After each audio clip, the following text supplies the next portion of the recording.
Kisah usaha pada episode kali ini kita akan mendatangi owner dan pabrik Minang Kakao, produsen coklat yang ada di Pasar Minggu, Jakarta. Seperti apa kisah usahanya? Seperti apa proses produksi coklat yang ada di Jakarta ini? Langsung saja kita ke pabriknya.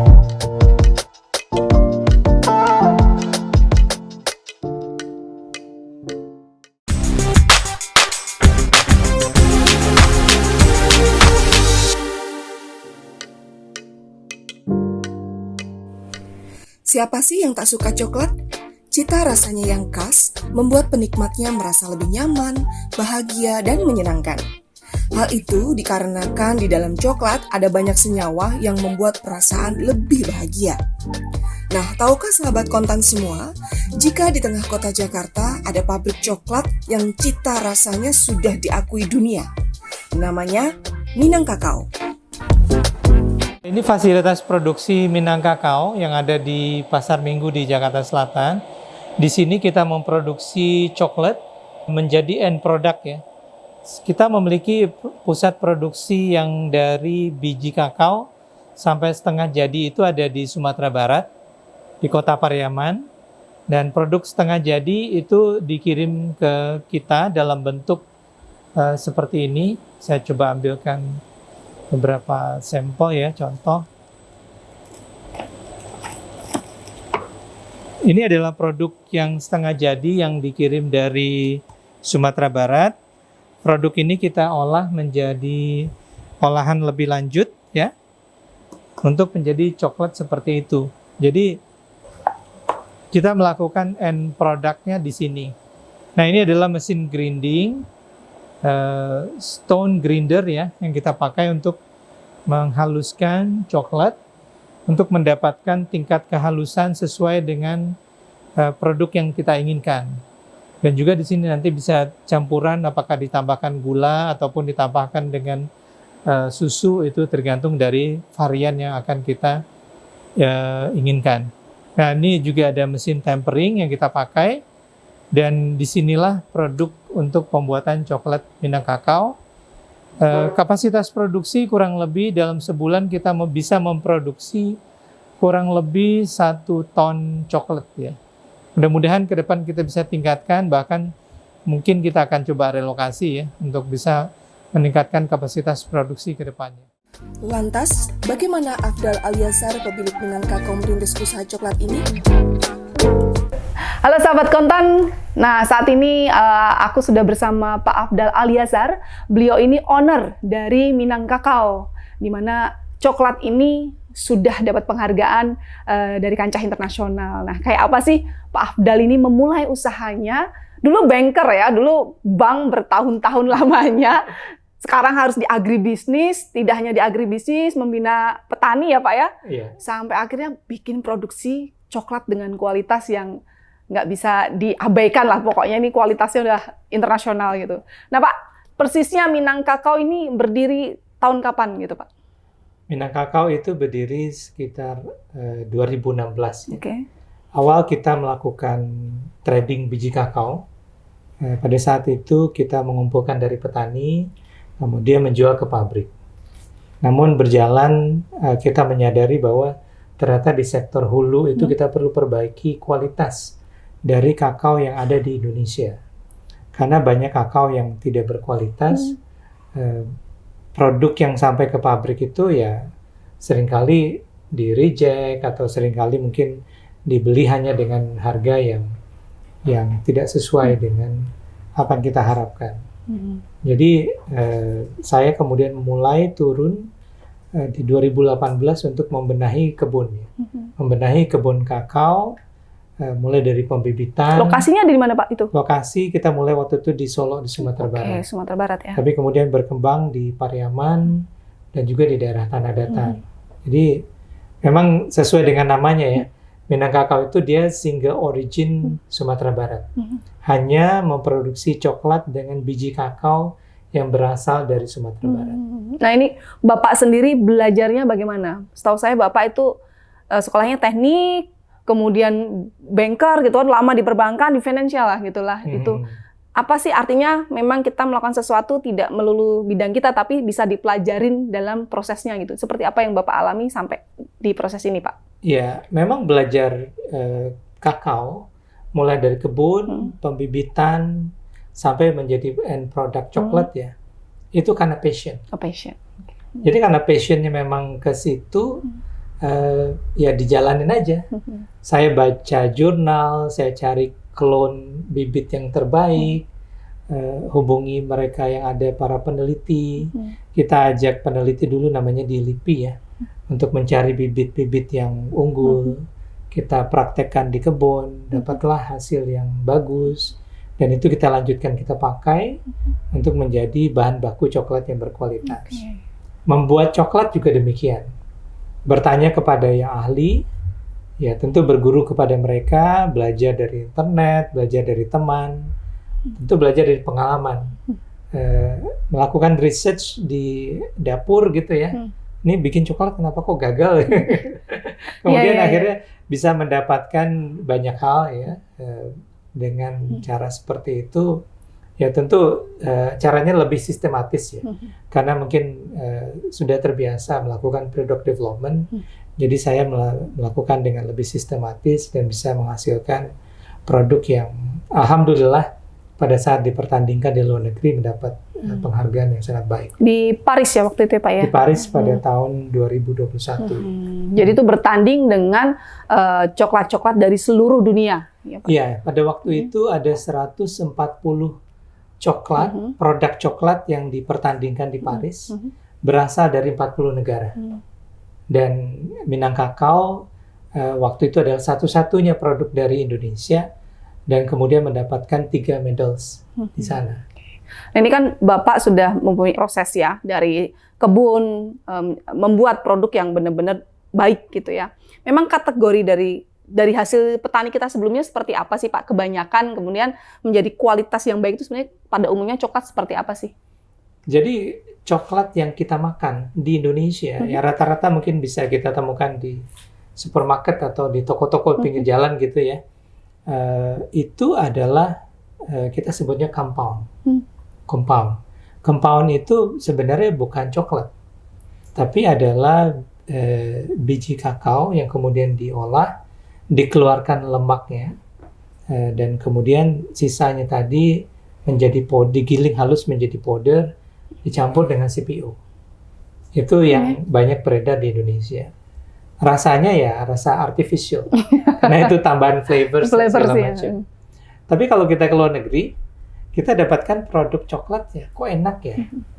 Coklat-coklat di US, coklat di Eropa apalagi, itu coklat yang bercita rasa tinggi. Karena mereka mempergunakan biji kakao asli. 100% biji kakao yang berkualitas tadi, mereka pakai untuk membuat produk coklat. Inilah yang kita lakukan di Minang Kakao. Kita memakai 100% bahan kakao, tidak ada campuran lemak CPO ya, dalam produk kakao kita. Dan kemudian tadi, dengan melalui persiapan biji kakao yang baik, jadi mulai dari panen itu dilakukan fermentasi. Fermentasi dari biji kakao yang setelah panen itu akan membuat flavorsnya menjadi meningkat. Jadi rasa coklatnya itu keluar. Nah ini yang kemudian menyebabkan cita rasa coklat itu berbeda dibandingkan coklat pada umumnya. Dan ini suatu hal yang menarik ya, dengan produk kakao yang berkualitas, ternyata barangnya itu atau tumbuhannya itu nggak jauh dari kita. Ada di Indonesia. Ada di Indonesia. Padahal kita tahu coklat enak tuh di luar negeri. Nah sekarang sumber bahan bakunya ada di dekat kita, tersedia dengan baik. Kenapa nggak sih kita yang bikin sendiri? Adalah si Minang Kakao yang Bapak mulai produksi di tahun berapa nih Pak? Memproduksi coklat Minang Kakao sendiri tahun 2020. 2020 ya gitu. Dan itu sudah dipasarkan di mana saja nih akhirnya? Karena waktu itu kan lagi booming ini ya, online. Ya. Karena pandemi booming online, ya kita juga ikutan online. Untuk investasi di offline store mungkin waktu itu kita juga belum lakukan, karena ya tadi online sudah cukup marak ya. Tapi sekarang kita juga berpikir untuk mulai masuk ke supermarket. Sekarang selain tersedia online, juga tersedia di supermarket di Jabodetabek ya. Dan memang supermarket yang agak lebih berkualitas. Tapi kita akan coba tingkatkan produksi supaya bisa tersebar ke seluruh Indonesia dan bahkan ekspor ya. Beberapa permintaan itu datang dari Malaysia, dari Jepang, dari Korea. Itu bentuknya sudah berbentuk setengah jadi atau yang produk ya Pak Produk ya? jadi. Sudah produk jadi ya, gitunya. Jadi produk si Minang itu akan ada di negara lain yang dipajang di. Ya, kemarin alhamdulillah kita sudah kirim ke Dubai ya. Ada di House of Indonesia di UAE. Jadi sudah terpajang di sana ya, di luar negeri ya Pak, di Malaysia, Dubai segala macam ya gitu ya. Jadi cukup berbangga ya produk kita sudah bisa ekspor nih. Ternyata kita bisa bikin coklat yang memang bisa diakui dunia dan memang punya taste yang benar-benar coklat, asli coklat. The real coklat. The real coklat gitu. Yeah. Nah Bapak sendiri ngelihat memang pilihannya Pak waktu itu, selain bahwa Minang atau Padang sebagai tempat kelahiran Bapak, banyak pohon coklat di sana, memang melihatnya potensinya seperti apa sih Pak? Kakao, tumbuhan kakao ini antara demand dan supply itu jomplang. Demand-nya tinggi, supply-nya rendah. Mostly kakao yang ada di dunia itu berasal dari Afrika. Dari Ivory Coast, Pantai Gading, kemudian Ghana, Ekuador. Indonesia dulu pernah menjadi ranking 3 penghasil kakao dunia. Tapi makin lama makin menurun. Kenapa? Ya mungkin pengusaha kita suka berdagang. Kita butuh pengusaha yang lebih suka menjalankan industri. Basic perbaiki industri. Nah, industri perkebunan, agriculture ini sangat membutuhkan perhatian. Produk yang tadi demand-nya tinggi, supply-nya rendah ini, kita perlu perbaiki dengan tadi, kita kerjasama dengan petani, kita bina mereka untuk bisa menghasilkan kakao yang berkualitas. Dengan cara itulah kita bisa menjaga sustainability dari produk coklat yang tadi, yang berkualitas, yang baik, dan sehat tentunya ya. Karena coklat yang baik itu antioksidan tinggi. Dia baik untuk kesehatan, baik untuk jantung, baik untuk para penderita diabetes atau bahkan untuk stroke ya. Itu banyak para dokter yang menyarankan mengkonsumsi biji kakao yang sudah di roasting untuk kemudian memperbaiki kekuatan otot jantung dan segala macam. Jadi ini produk sehat yang kalau kita handling dengan baik akan menjadi produk yang berkualitas. Dan karena memang berasal dari tanah Indonesia, saya melihat perlu ada budaya yang memang kita perlu lestarikan ya. Kami mengangkat Minang Kakao sebagai brand dari coklat ini tidak hanya sekedar nama, tapi Minang Kakao adalah wujud dari budaya Sumatera Barat. Ingin menghasilkan produk coklat berkualitas dari tanah Sumatera Barat, tanah Minangkabau, untuk menjadi produk kelas dunia. Tadinya memang Bapak di sana memulai hanya sewa lahan yang tidak luas ya Pak ya? Ya, Memulainya pada saat kita mencoba untuk membina petani, membina petani itu nggak gampang. Kalau kita lakukan penyuluhan, ya dia tahu, dia dengar, habis itu pulang dia lupa lagi. Atau kita kasih pengarahan, tidak dikerjakan oleh mereka. Yang saya lakukan pada saat awal adalah kita sewa lahan 1 hektar saja di sekitar lahannya petani. Kita tumbuhi dengan bibit kakao yang berkualitas, kemudian dirawat dengan baik, dipupuk, kemudian para masyarakat dan petani sekitar melihat, loh ini kebun siapa ya? Kok ini hasilnya bagus, sehat, terus tumbuhnya dengan baik, hasil buahnya juga sangat segar dan berkualitas. Ya saya sampaikan, kakao kalau dirawat dengan baik akan menghasilkan suatu produk yang bernilai tinggi. Jadi semenjak itu mereka malah mengajak saya untuk bekerja sama. Ya. Mereka memprovide tanah, saya memprovide tenaga kerja dan bibit. Kita kerjasama menanam perkebunan kakao. Alhamdulillah sudah semakin bisa untuk mensuplai produk coklat yang berkualitas.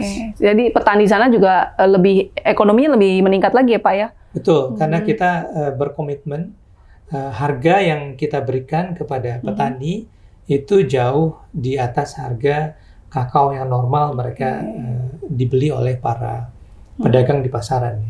Sekarang kurang lebih ada berapa luas Pak lahan? Alhamdulillah sekitar lebih dari 80 hektar. Lebih 80 hektar ya itunya ya. Jadi memang berproses Bapak tidak sekedar mengambil petani di luar, tapi juga membina mereka dengan sungguh-sungguh ya di proses itu kalau ya. saya datang ke Sumatera Barat itu yang lihat, wah ini tanah Indonesia yang luar biasa dengan segala kekayaan alam kita harus kita manfaatkan. Harus kita manfaatkan. Dan kebetulan ada produk kakao yang punya potensi ekonomi luar biasa, tinggal kita olah dengan baik, dia akan bisa meningkatkan perekonomian masyarakat, membuka lebih banyak lapangan kerja, tentu ya paling penting meningkatkan derajat hidup dari petani kakao kita yang ada di sana. Nah, kalau harapan Bapak sendiri Minang Kakao nih, dalam tahun ini, 2 tahun atau 5 tahun ke depan, targetnya apa sih Pak? Akan dibawa seperti apa, secara bisnisnya seperti apa? Ke depan kita akan meningkatkan kapasitas, akan meningkatkan kapasitas dan juga memperluas akses pasar. Bisnis coklat makin hari akan makin berkembang karena masyarakat tidak hanya di Indonesia ya, di dunia ini mulai banyak peningkatan literasi terhadap produk-produk organik, produk-produk yang berkualitas baik. Jadi kalau misalnya seperti kopi ya, kalau dulu orang mengenal kopi itu hanyalah kopi yang ada di saset begitu. Betul. Semua orang minum kopi saset. Tapi sekarang orang nggak mau lagi tuh minum kopi saset. Maunya beli kopi yang ada di coffee shop. Dan bisnis coffee shop tumbuh di Indonesia sangat luar biasa. Dan industri kopi berubah. Demand masyarakat tadi untuk membeli dari coffee shop yang berkualitas. Coklat ibaratkan kopi tapi ketinggalan 10 tahun. Ya. Jadi ibaratkan kopi tapi ketinggalan 10 tahun.